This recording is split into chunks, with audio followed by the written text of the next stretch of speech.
جب کوئی ایسا حادثہ ہوتا ہے تو لوگ ارد گرد اکٹھے ہو جاتے ہیں اور اس کو دیکھنا شروع کر دیتے ہیں۔ اس کے بجائے ہمیں لوگوں کی مدد کرنی چاہیے، وہاں پہ اکٹھے نہیں ہو جانا چاہیے اور نہ ہی مدد کرنے والوں کے لیے رکاوٹ بنانی چاہیے۔ اس سے زخمیوں کی ابتدائی طبی امداد میں رکاوٹ پیدا ہوتی ہے۔ ہنگامی حالت میں عمارتوں کو خالی کرنے کے لیے راستوں کا تعین لازمی کرنا چاہیے۔ ان سے عام لوگوں کی آگاہی اشد ضروری ہے۔ آگاہی کا مطلب ہوتا ہے جاننا یا خبردار ہونا۔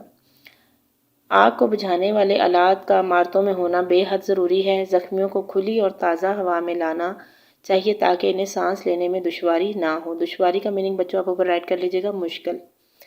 دھوئیں سے بے ہوش ہونے والوں کے کپڑوں کو ڈھیلا کر دینا چاہیے اور ان کے منہ پر ٹھنڈے پانی کے چھینٹے دینے چاہیے۔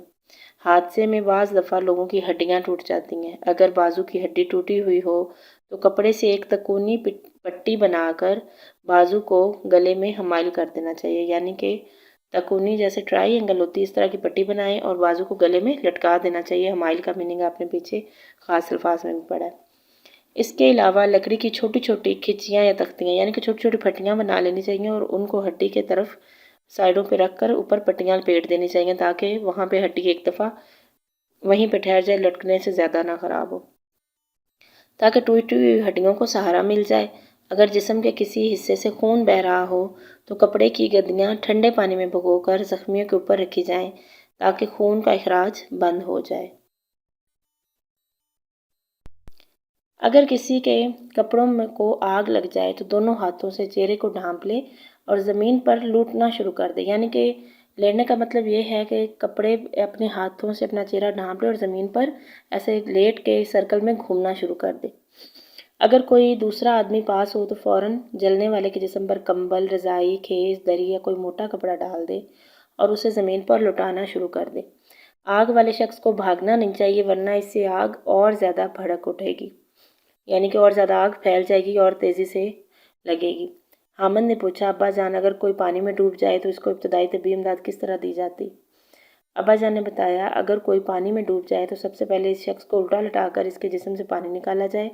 اس کے بعد اسے سیدھا لٹا کر مصنوعی طریقے سے اس کی سانس بحال کی جائے۔ اگر کسی کو سانپ نے ڈس لیا ہو تو جہاں سانپ نے کاٹا ہے اس جگہ سے 4-5 انچ اوپر جس طرف سے خون آ رہا ہو رسی یا کپڑے سے فوراً کس کر باندھ دیں۔ سانپ کے زہر کو فوراً کسی بلیڈ وغیرہ سے کھرچ کر نکال دیں۔ متاثرہ جگہ کو صابن اور پانی سے دھوئیں اور مریض کو وقت ضائع کیے بغیر فوراً اسپتال پہنچایا جائے۔ حامد ابا جان کی گفتگو بڑی دلچسپی سے سن رہا تھا۔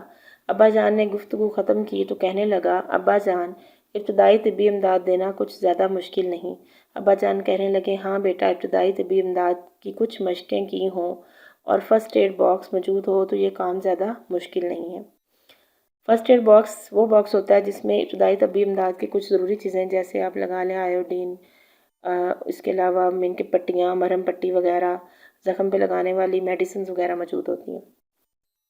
حامد کے پوچھنے پر ابا جان نے بتایا، فرسٹ ایڈ باکس ایسا ڈبہ ہے جس میں مرہم پٹی کا سامان یعنی روئی کا پیکٹ، چند ضروری اقسام کی پٹیاں، ٹنکچر، آیوڈین کی بوتل، بورک ایسڈ، زخم پر لگانے والا مرہم اور ایمرجنسی میں دی جانے والی ادویات شامل ہیں۔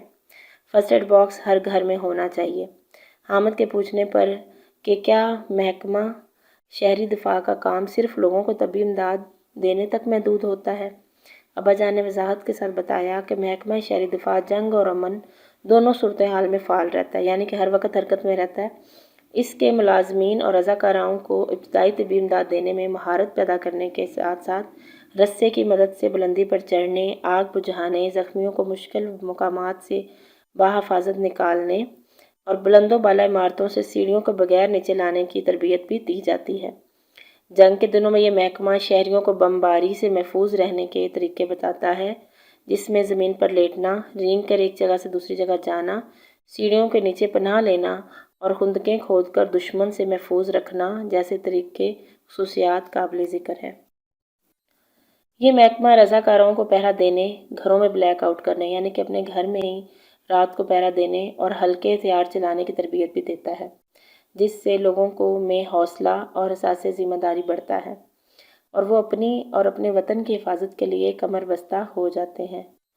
حامد نے کہا، ابا جان کیا میری عمر کے نوجوان بھی محکمہ شہری دفاع سے تربیت پا سکتے ہیں؟ کیوں نہیں تمہیں اور تمہاری عمر کے نوجوانوں کو یہ تربیت حاصل کرنی چاہیے۔ بہتر ہوگا کہ تم اس سلسلے میں اپنے اساتذہ سے بات کرو۔ ابا جان، میں کل اسکول جا کر اپنے اساتذہ سے بات کروں گا کہ وہ ابتدائی طبی امداد کی تربیت کے لیے محکمہ شہری دفاع سے بات کریں۔ میں اپنے دوستوں کے ساتھ مل کر یہ مشقیں کروں گا اور آئندہ حادثات میں زخمیوں کی مدد کروں گا، حامد نے پرجوش انداز میں کہا۔ ابا جان نے حامد کو تھپکی دی اور کہا، شاباش حامد، شاباش۔ آگے ہم بچوں اس کا بک ورک کریں گے، جس میں سب سے پہلے ہیں سوال جواب، جو کہ آپ کو کاپی ورک میں کروائے جائیں گے۔ اس کے بعد ہے درست جواب پر ٹک کا نشان لگائیں۔ نمبر 1، شہر میں بم دھماکہ ہوا تھا۔ بڑی مارکیٹ میں، آپ نے آپشن جو 1 ہے اس کے اوپر سرکل کرنا ہے، بڑی مارکیٹ میں۔ نمبر 2، حامد کے ابا جان شہر کے بڑے ہسپتال میں تھے۔ اس کا بھی جواب آپشن 1 ہے، ڈاکٹر۔ ابتدائی طبی امداد کی تربیت دینے کے لیے حکومت نے محکمہ قائم رکھا ہے۔ اس کا آپشن ہے نمبر 4، شہری دفاع کا۔ یہ میرے پاس پرانی بک ہے بچوں، اس لیے اس پر پہلے شاید رانگ تھا تو ٹیچر نے نمبر 2 والا رانگ کیا تھا۔ اس کا آپشن ہے نمبر 4، شہری دفاع کا محکمہ بنایا گیا۔ آگے ہے دال۔ دوسرے روز حامد کے ابا جان سے ملاقات ہوئی۔ کس ٹائم ہوئی تھی؟ شام کی چائے پر۔ اس کا آپشن نمبر 2 ہے، شام کی چائے پر۔ ہے، ڈوبنے والے کے جسم سے پانی نکالا جاتا ہے۔ اس کا بھی آپشن 1 ہے، الٹا لٹا کر۔ واو۔ مرہم پٹی کے سامان اور ایمرجنسی ادویات والے باکس کو کہتے ہیں۔ اس کا آپشن 3 ہے، نمبر 3، فرسٹ ایڈ باکس کہتے ہیں اسے۔ آگے ہیں ہمارے درج الفاظ کے متضاد لکھیں۔ نمبر 1 ہے ظالم، مظلوم، دشمن، دوست، ترقی، تنزلی، خوشحال، بدحال، آئندہ، گزشتہ، آگاہ، بے خبر۔ آگے اس کے بعد ہمارے آ جائیں گے سبق کے متن کے مطابق مناسب لفظ کی مدد سے خالی جگہ پر کریں۔ فون کی گھنٹی بجی اور حامد نے لپک کر فون اٹھایا۔ دھماکہ کرنے والے کس قدر ظالم لوگ ہیں۔ ملک قوم کے دشمن نہیں چاہتے کہ ہمارا ملک ترقی کی راہ پر گامزن ہو۔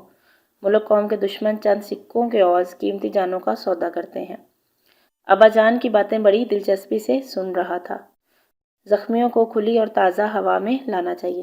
بچوں یہ جس طرح سے اندر خالی جگہ پر کی ہوئی اور یہ اوپر لکھے ہوئے ہیں الفاظ کے متضاد، آپ نے اسی طرح اپنی بک پر ان کو رائٹ کر لینا ہے۔ نیکسٹ ہے کالم میچ کریں۔ کالم آپ کے سامنے میچ کیا ہوا ہے، آپ نے اسی طرح اس کو دیکھ کر اچھے طریقے سے میچ کر لینا ہے، ٹھیک ہے۔ بڑی مارکیٹ، بم دھماکہ، اسپتال، ایمرجنسی، ملک، قوم، زخمی، مرہم پٹی۔ ابتدائی طبی امداد، محکمہ شہری دفاع کے ساتھ میچ کریں گے۔ تازہ ہوا، مصنوعی طریقے، فون، گھنٹی۔ اس طرح سے آپ نے اپنا میعادی کالم جو ہے اپنی بک پر بھی اس کو اچھے طریقے سے میچ کر لینا ہے۔ نیکسٹ ہمارے ہیں غلط درست فقرات کی نشاندہی کرنی ہے۔ نمبر 1 ہے شہر کی بڑی مارکیٹ میں دھماکہ ہوا، درست پر آپ ٹک کریں گے، ٹھیک ہے۔